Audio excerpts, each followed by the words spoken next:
Manbi, may internet ka ba? Siyempre, boss. Naka-eSIM tayo kay SIM Juan. Ano ba yung eSIM, par? Ano nga ba yung eSIM? Gaano nga ba ito kahalaga sa mga marino? Siyempre, gaano nga ba ito kahalaga sa barko? Tara, pag-usapan natin.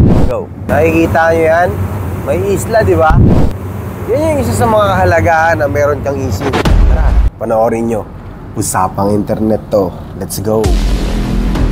Sa panahon kasi ngayon mga par, is napaka-importante na talaga sa ating mga seaman yung internet. Internet na kasi talaga yung pinaka number 1 na pinaglilibangan ng mga seaman sa barko, pampalipas oras. Pag internet na kasi yung gamit natin para kontakin natin yung mga mahal natin sa buhay. Para i-update natin kung ano man yung mga dapat nating i-update sa Pilipinas, like negosyo, asawa nyo, magulang nyo, syota nyo. Isa sa mga kailangan nating i-update, di ba? Hindi natin mas palalalimin pa to.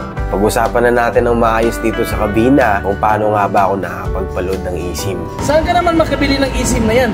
Simple lang. Narinig mo na ba si SIM? Narinig mo na ba si SIM Juan? Si SIM Juan, mga pare, parang isa siyang loading station ng mga seaman or ng mga OFW. Meron silang Facebook page. Doon mo sila kukontakin para makabili ka ng mga load like AIS, TUK, iba't ibang klase ng SIM card na magagamit mo abroad. At the same time, meron din silang tinitinda or makakabili ka rin sa kanila ng electronic SIM card. Isa tong electronic SIM card. Hindi ito yung katulad ng ganito. Ito yung tinatawag na physical SIM card. Sa mga new generation phone ngayon, mga pare, is equipped na sila ng eSIM. Magkano pala yan? Pwede kaya yung cellphone ko niyan? Napakagandang tanong yan, boss. Paano mo nga ba malalaman na kung yung cellphone mo is pwede siyang mag-activate or pwedeng mag-activate dyan ng eSIM? Simple lang. Tara, turo ko sa inyo. Simple lang yan mga par. Punta lang kayo dito sa settings nyo. Tapos, rekta kayo dito sa connections. Hanapin nyo lang yung SIM manager or depende kung anong tawag, kung anong brand ng cellphone nyo. Sa kasalukuyan mga par is naka S23 Ultra nga pala ako mga par. Hanapin nyo lang ulit itong SIM manager. Ayan, pindutin natin. Pag meron kayong add eSIM na nakikita or makikita dun sa phone nyo or dun sa settings nyo or SIM manager nyo, ibig sabihin yan, pwede kayong mag-activate ng eSIM. Yes, correct. Pag meron kayo nakitang SIM manager or SIM card manager doon sa settings nyo, ibig sabihin, matik na agad yan mga par. Meron niyang add eSIM or pwede yang mag-activate ng eSIM. Si SIM One mga par is meron din silang mga example ng mga cellphone na pwedeng mag-activate ng eSIM. At ito yung mga yon.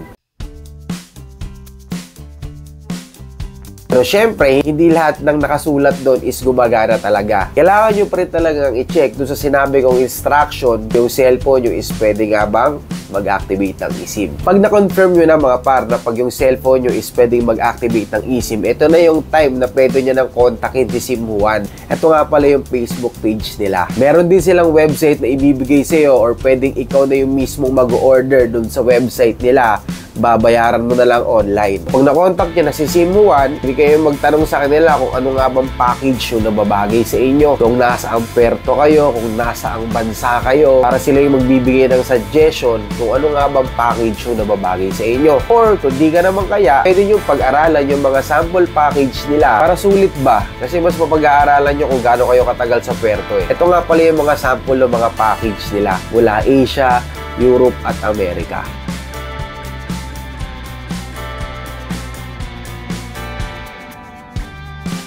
Di SIM One kasi mga par is meron siyang 24/7 na assistance. Laking bagay yun kasi iba tayo ng oras. Lalo na kung nasa Amerika kayo, nasa Europe kayo. Maganda kay SIM One, inuulit ko, meron siyang 24/7 assistance. At pag nakapili na kayo ng package na gusto nyo or pag nakapili na kayo ng package na nababagay sa biyahe nyo, pwede nyo nang orderin yun sa kanila. At ang gagawin nyo lang, babayaran nyo sila through online, via GCash or bank transfer. Pag nabayaran nyo na mga par, yung order yung package sa kanila, maya't maya lang is meron na silang isi-send na QR code. Yung QR code na yun, yun yung mismong order nyo. Yun yung mismong gagamitin nyo para ma-activate nyo yung eSIM nyo para magkaroon na kayo ng internet. Usapang activation naman tayo mga par. Meron silang bibigay sa inyo mga instruction paano nyo i-activate yung eSIM nyo. Pero itong sasabihin ko, mas madali na lang to.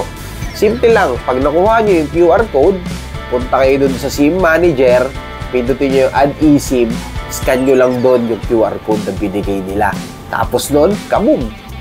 May konting downside lang dito mga par. Kailangan nyo kasi ng small amount of internet para ma-activate yung eSIM nyo. Dito na papasok dyan yung mga free internet na binibigay ng barko nyo.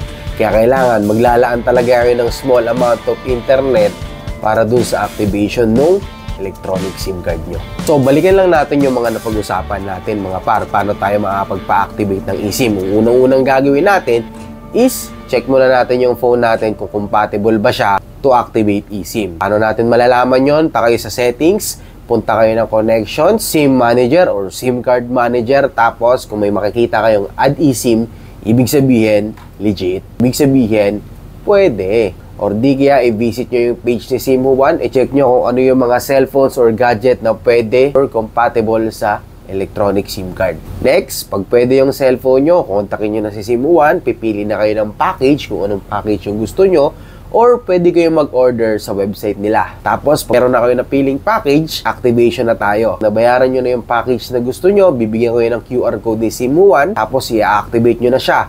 Paano? Punta ulit kayo ng settings, SIM manager, add eSIM, tapos kanyo na yung QR code nyo doon. Ganun lang kabilis mga par. Hindi ko masasabing mura tong eSIM na to. Pero masasabi ko lang is hassle-free dahil hindi mo na kailangang hintayin pa yung sunod na puerto para bumili pa ng SIM card doon. Hindi mo na kailangan magsayang pa ng oras para maghintay sa gangway. Mag-abang ng businessman na may nagtitinda ba ng SIM card. Siyempre, yung validity nito mga par, solid. Meron silang 30 days, 90 days, and 180 days. So, hindi ka nalugi mga par. Lalo na sa mga content creator. Hindi nga pala sponsored tong video na to mga par. Gusto ko lang i-share kung ano yung experience ko kay SIM1. So far, satisfied naman ako. Hindi ko rin siya masasabi sa inyo na sobrang lakas niya or kahit saan may signal siya. Depende pa rin talaga sa lugar na pupuntahan nyo. Huwag tayong Yun lang mga par. Maraming salamat sa panonood. Sana nakatulong. Kung meron pa kayong katanungan, PM nyo lang si SIM1. Sige na, chat ko pa yung girlfriend ko. Wala pala ako nun. Yawa.